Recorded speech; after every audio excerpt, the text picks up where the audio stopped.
toujours vivre le DMTV, bilile kamalo bana ebele.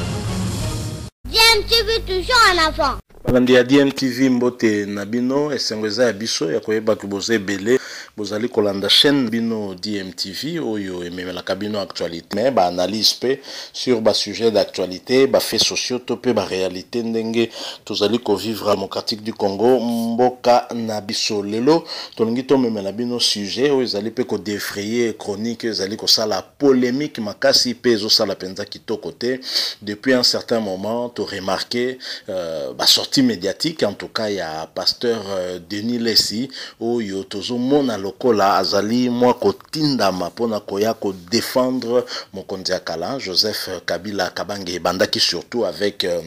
éveil patriotique oyo avec Pascal Mukuna lansaki to mo Denis Lessi koleka pe na ma média très clairement tozo mona lokola ye azali koleka pour ka kosala contrepoids un peu na makambo ya éveil patriotique ya Pascal Mukuna o lelut na ngongo tozo lo bazali toujours na kati ya prison ya makala et na kati ya badir na ye Denis Lessi a suscité ba polémique et belé hein à tenir ba propos moko yo esalaki baninga na mshu ba pasteur bien pensate ndakisa pasteur Kiziamina Kibila oyo a réagisaki notamment tango azali ko lobake ye azali pe parmi ba pasteur oyo ba Léa mbongo ya Kabila en tout cas ye a réfutaki eloko wana pe aboyaki yango d'ailleurs polémique wana continue makasi Kiziamina a tenu en tout cas à s'adresser à Denis Lessi alobanaye soki Denis Lessi azana ba preuve akoka ko brandir yango au lieu que alobaka kabongo ba affirmation moko gratuite alors yango nde tolingi to proposer bino lelo parce que Denis Lessi a répondre pe lisusu na Kiziamina Kibila par rapport ya réaction na ye ndenga réagissaki nde yango tolingi to proposer na bino to analyser un peu moi moke ba propos ya ba sali na nzambe mibale oyo mais avant to kokota na muzindo ya lisolo yango boyebi kaka bomo misano to rappelaka na bino pe na biso nyonso tout que maladie ezali ya coronavirus tozomona na mikili ya poto ndenge deuxième vague soit ezoya déjà ou bien eza pressenti en tout cas maladie silité ezali ba lever état d'urgence na mboka na biso mais ba lever corona te po corona ezali kaka esengeli na biso to continuer ko tosa ba mesure barrière ba konti basengaki na biso to respecter parce que prévention des ali meilleur moyen pour na ko éviter maladie wana alors tout de suite naza ko proposer bino dans un premier temps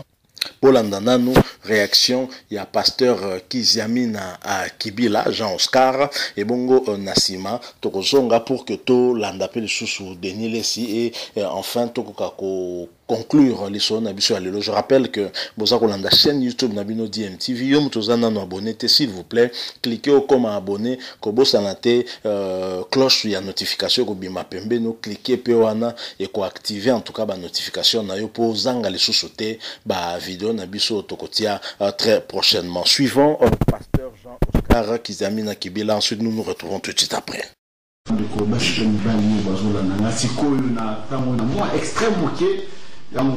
Parce que la ligne répondre na makamo de kunabiso prophète Denis Lessi autaki koloba na répondre parce que ils ont une phrase moi journaliste a tourné à lui ndembu liambongo basoni bakanke na Kiziamina et par le bon na lobby amo na zolo bayango ça dit qu'il a confirmé que na biso peto liambongo Kabila en tout cas na c'est que d'abord na courage de Denis Lessi dans le bakamiso a passé tout changer mais surtout tout changer il faut que on va à solo vérité dans là ça va tout sous liberté mais je reconnais une chose donc là la présidence la yamba biso a passé il y avait une au moins 15 pasteurs na kobima bapesa biso ticket bango batikala denilesi na général Soni Kafuta balandi biso na banvero bapesi na moto $1000 bapesi mpona carburant so bakai kombe peut dire mais bapesi $1000 mpona moko mo na carburant bapasteur nyonso nde tozalaki wana na limite ke $1000 wana toloba te tolembo kabila meme biso quand toyambaka bato bandako na biso mondima yo kotala ndeko yo kotala opesa $10 $20 fota ticket mais ça devient bon kabila te soki ndeko na biso deni ayambo c'est vrai mo kalobi ke bapesi $1 million souvent qui a qui dans l'Afrique du Sud, qui a l'observation, et tout ça, à rôle de macaron bon, mais particulièrement là, il y a qui ont bon à la et si Denis les Sandés, on a c'est là des preuves qui est vraiment toqué, c'est comme on va peut dire 300 000, 400 000, 500 000 à répondre là dans 4 vidéos, et puis tu vois, il y a des trucs comme ça, c'est pour ma place à la sincère, ma caméra de Goloba. Quand je vois ça dans le basson, tout là, ça va nous sous la berté, tout là, ça va nous ma camoté, qui m'a mopé, ma joie. Non, à la sincère, non, là, tel, token la place, tel, tout là, et pour la deuxième fois, ils ont une manifestation, il ne faut pas ça là, que j'ai une réunion dans le bureau à pasteur qui est Bosco Kindoma. Ma pèse à Bissou, 1200. 1200 déjà qui a mis. $1000 pour la mission de la chaîne de télévision pour faire sa publicité et à la prière au lieu et il a fait au salon à la boca. Alors on fout dans cette chaîne de télévision $1000. C'est $1000 pour la chaîne de la télévision RTP, c'est $1000 pour la chaîne de la télévision, c'est $1000 pour la chaîne de la général Sony, c'est $15 pour la chaîne de télévision. Et après, c'est $200 pour la télé transport. Nous avons évité mon bon, il y a le budget, bus bon, 300 000, 400 000, 500 000. En tout cas, sur le monde, le bon moto, la ligne qui est donnée ici, soit dans la possibilité de répondre maintenant à lui. Et puis, il vient dans la deuxième, et place le token, la carte, toujours comme bon, il y a le batterie, ma camisole, le bâti est à solo. Parce que nous avons un moment où tout tracé dans le moment où tout l'équipe, nous faire mettre le vin en ordre. Voilà, réponse à la personne c'est faux et archi faux. Personnellement, là, il y a attaque inframoté que ma cabine à part le courant, à part le transport, on a eu le soir 2 fois au baptême de Bissou. Mais je reconnais. Par exemple, dans Côte d'Ivoire, il y a un président Bagbo, il y a un Bokomo, il y a une église, il y a un Gabon, il y a un contact, il y a une église. Mais Mbongo Kabila a fait Bissou à passer à Congo Kinshasa. Donc, on a un bébé, c'est faux et archi faux. Ça, c'est une flatterie de mauvais goût. Voilà, Boti Kolandawana, pasteur Jean-Oscar Kiziamina Kibila Wazali ko réagir en tout cas na ba propos il y a Denis les sito qui endenga lobby en tout cas conclusion na et résumé pratiquement makanisho azanango Wazali Koloba a traité ba propos à Denis Lessi de flatterie hein, de mauvais goût. Donc Denis Lessi azali flatteur bino pe boyebi que flatteur à viva kaka au dépend de celui qui l'écoute toloba à bongo. Donc yoza ko tirer profit grâce na ba flatterie na wane pa ya Joseph Kabila Kabange Kiziamina en tout cas boyi et atkala ko lia mbongo ya Kabila te à part o azali ko reconnaître $1000 o ya zwaka ya transport pe le sous $1200 o azwaka ezalaki ko inclure $1000 na compte ya publicité to ya kolekisa ba image ya événement basalaki esengela ki le kanaba média na bango et $2 nezalaki le sous ya transport Kiziamina Bolandi binomoko ba propos na endenga lobby. Maintenant je vous propose Bolanda pe réaction il y a Denis Lessi par rapport na réaction excusez hein, pour la tautologie il y a Kiziamina Kibila en rapport toujours na polémique oyo Denis Lessi azako créer mikolo yo na TV to ebité nani azotinda Denis Lessi en tout cas Bolanda et na suite na simande to yeba ko zonga les choses pour que to conclure le son abiso. Je vous rappelle encore une fois de plus que Bozolanda DMTV yom tozana na abonné te cliquer comme abonné ko bossa na cloche juste à côté te ko permettre na activer ba notification pour ozanga te ko yeba ketote sur les mamoko en ligne pour na yo. Suivant Denis Lessi, on se retrouve tout de suite après. Na kuflate ni ponga na dia na ni magaye manakala na kuflate ni sikaka mutapesa ko mwana ngati zikaka na ba télévision mais kasi tango nazali ko sala avant que ne babandu ndana ngamu da bisa ko mwana na TV zikaka c'est moi donc et là mutumoko na losala fraternité po nga bakanganga et papa Kabila bakanganga pe pa na ye soki na on ene na on dimete mutu na zufi mona no ndima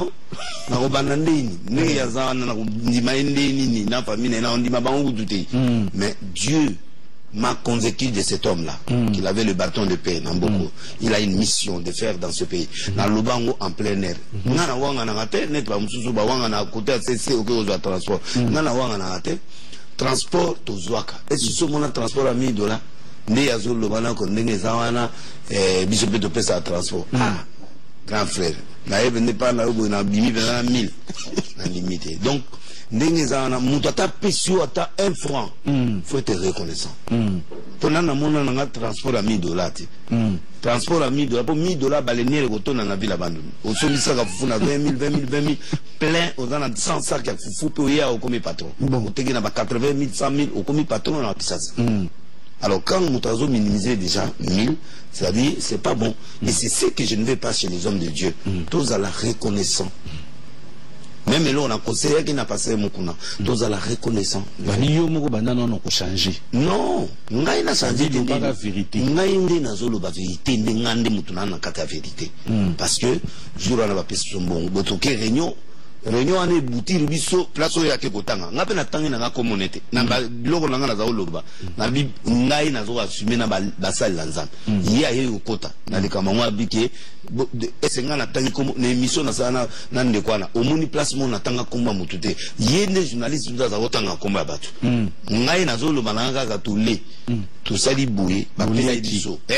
siko ya ye kokota lika 1 million ye moko ye kokata non ye pe azo confondre mbongo ya Afrique du Sud wana ezali mbongo ya reine Afrique du Sud balia ka reine ce n'est pas des dollars l'Afrique du Sud balia ka dollars ti o lukaku dollar au monde na passe faut que dépendant ba coût suppose de dollars donc yé a dû partir wana $1000 tant que si wana ba transport pour réunion ngo zali moulaye tout ça ngo te likwa ba transport mais tant bo beti réunion à 10 jours nemi akufate cordon nemi akufate si tu as gagné chaque jour réunion ici la raté lelo lobby moi ba 1000 wana tant bo sala ngo ba donc soko keka lelo 1000 lobby sur 1000 nga moto nazo zo mbongo wana na passer kakende to zo pesa bango na passer sonité et passer sonné a zaité mémoire ne place wana bosanaki c'est pas Sonic Kafuta c'est pasteur Kakeza Aloe Kakeza alors tout aujourd'hui tout président tout Kaboli protocole d'état aye à Kaboli mbongo ba pesi biso 1000 1500 1500 dépend jour jour to zo 2000 jour 2500 ça dépendait à imere ya dirkab soga moni lelo imere na ira bien absolument 2500 jour moi lelo que yali 1500 moi c'est boyika 1000 ya suka mais tozali mikolo ebele réunion ici la té photo continuer lobby moi 1000 1500 2000 pendant 5 jours moi 6000 et mon âne payambo muke salaire ya député salaire ya député un mois mais bisous de jours on a 3 4 jours donc to sisi wana to zongi to ye ba to ke na projet ba pesi biso $100,000 et ye la place to na réunion pour na jour ya zoloban samedi le ye to futi dia ba 10,000 monde ya ba futa ba salle ba bilo nyonso moi 100,000 ye pour l'organisation papa yo zo mona moi conférence de presse ba pesi 100,000 ya muke ça laissé mon année le reste tikali to Kaboli to Kaboli yango ye azalaki wana ajupe ya ye azala tendenge nini papa oyo yazolo ba TV wana wana ezali ba biso ba promoteur ba télé nga ye ka kenza Sony nde ba pesi biso mo ndambo po manga mwana pe le kana ba chaîne mais le reste yazolo bato ya sukulisi wana o tikali nde to zaye wana to yeso ba 13 bon ba leader to yeso ba 8 ou 6 ou 7 na ba comité mususu bazali na 4 to tie ba on a 13 wana nde siko jour ngonde mbongo wana tato longoli ba mbongo ya Pele wana to longoli ba mbongo mike ça so bolongoli 1004 fois tika combien 96 96 so bolongoli ça les aïe so 1000 botika na combien 95 ah bongo siko mbongo wana tika ba wana ni ba léon si eza ya bisote bato ba otalisa biloko na Kaboli to Kaboli ko Motuna Moutouana, bagarre que toujours en Moïse, avec grand bagarre. Ça va pasteur, bagarre, ça va mon. Moulim qui m'a mais pasteur, beaucoup n'a l'agité avec. Azalaki. Oh, avec beaucoup n'a l'agité. Non, non, Azalaki. Oh, tout est là. Il y a des leaders de premier plan, les leaders de second plan à jamais. Les leaders de second plan, tu peux nga mamusuna sala bino bo salate. Nga na sala ba matira ba bino nyonso après continuer c'est moi. Sala mon. Voilà, Bouti, a réaction, il y a Denis Lessien, réaction à chaud en tout cas, par rapport à ma propos, il y a Kiziamina Kibila, Kiziamina d'ailleurs, il y a Moko Zalaï Korana, Malouba, Onion, Denis Lessien, comme Koloba Mikoloyo, na télévision, il y a Moutazali Koya, Zali ko s'érige en défenseur, il y a Kabila, Zali même Kobi Malorola, un kabiliste, Koleka même Kabila, Yemoko, on le voit pas na télévision, Koleka par exemple, ko défendre Pasteur Moukouna, Zali Nessika Apasi, mais beaucoup plus ko défendre Joseph Kabila. Là où il y a kanisi peut-être à solliciter il y a qu'on défendre tant FCC zali famille monene machine ya politique parce que FCC a s'accaparé pratiquement la majorité na parlement, que ce soit dans l'Assemblée nationale tout comme dans le Sénat, sans compter dans l'Assemblée provinciale pratiquement en surtout. Alors Denis Lessi n'a pas propos na yé ou azali ko tenir Mikolo dans le but justement il y a qu'on défendre Joseph Kabila contre Baoya zali ko benga ba ingra ou bazali ko reconnaître ba bienfait ya Joseph Kabila te a choqué ba ndeko misusu oyo lokola pasteur Jean-Oscar Kizamina Kibila oyo a Monique o nyo surtout Denis Sazale koloba kezali lokuta bolanda ki moko ndenga lobi que tout est archi faux ezali en tout cas à lokuta mais Denis Lessi a persisté pe a signé que Kizamina alia et d'ailleurs Néhémie Mulanya Azali le dernier directeur de cabinet à Joseph Kabila a koki ko certifié pe ko confirmer yango. Alors obiso tozali komona image nde oyo ba pasteur na biso bazali ko bimisa ezali image nini ezali vraiment image moko ya malamu te oyo ezali ko matisa kombo ya nzambe te tozali komona derrière polémique oyo entre ba homme de Dieu ya minene mibale oyo tozali komona que finalement le matériel est prendre le dessus sur bassin nzambe na biso bazali ba berger oyo sengeli na bangonde ko kamba milimo ya batu kozwa ba brebis ezali batu ko ramener bango vers nzambe pour que batu bakoka kozala na foi na nzambe batu bayeba que nzambe nde azali likolo ya nyonso tout mais lolenge o bango bazali soit à travers les médias interposés, finalement, tu me poser question entre les deux hommes de Dieu, oyo, qui dit vrai, Nanyazali Koloba Solo, Loko la paix Zali Kaka Maloba, Denis Lessi contre Maloba Kisiami, Nande Zali Kito côté, peut-être que Moko Yaba pasteur Msusu a coquille, peut-être qu'il y a qu'on rassurer Bisso pour qu'il y a confirmé information sur les Zali vrai, toté. Mais c'est vrai que d'un autre côté, lorsque Kisiami a reconnu qu'il y a au moins $1000 à Zouaki Yango pour notre transport, à Koki peut minimiser mon montant parce que pour nous reconnaître que Liambonga Kabila, je ne crois pas qu'il faisait la caca million. Ce qui déjà au liaki $1000 au yo lobby, alors que un général n'armé nabiso ezali maloba. Il y a Jeannette Kabila en tant que présidente de la commission défense et sécurité, Azaïko touché moins de 300 000 francs congolais, 300 000 francs congolais, les deux aliko représenté kaka $150 il y a Pamba. Donc tant que Pesio $1000 ils ont représenté salaire il y a combien de mois pour un général na armée na biso. Donc ils amina ko ya ko minimiser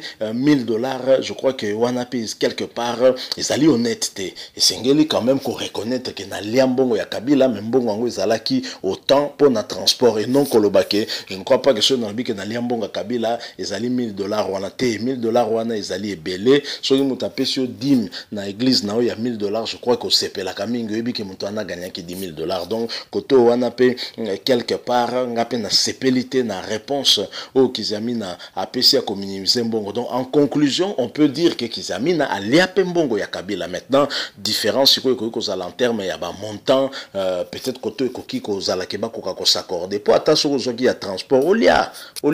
parce que mbongo wana et peut-être tam soupe utaki na pas contribuable congolais tango soit ki yango boya ki yango to rejeter parce que kende déjà na mutuka no zanga carburant.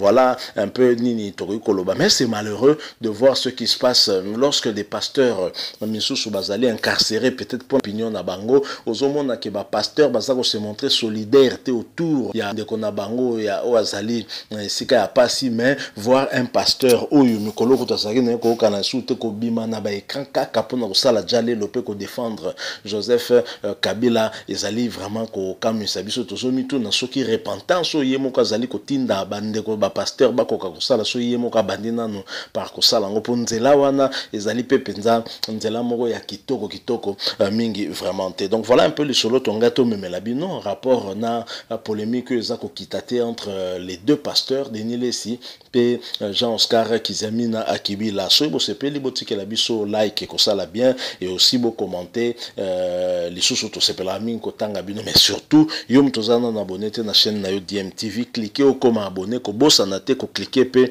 na petite cloche ko apparaître juste à côté ezali cloche ya notification yango ko permettre na yo za le courant dès que tu retiens vidéo moko en ligne to pe analyse moko en ligne to sala bien entendu pour na yo to bossa na te coronavirus ezali Tommy Batela pour prévention ezali seul moyen na biso to ko lutter efficacement contre maladie oyo. Merci beaucoup pour pesibiso moi temps na yo pour que to ko partager na ces quelques minutes ya réflexion sur sujet to proposer na yo to kutani très prochainement. DMTV vous dit au revoir.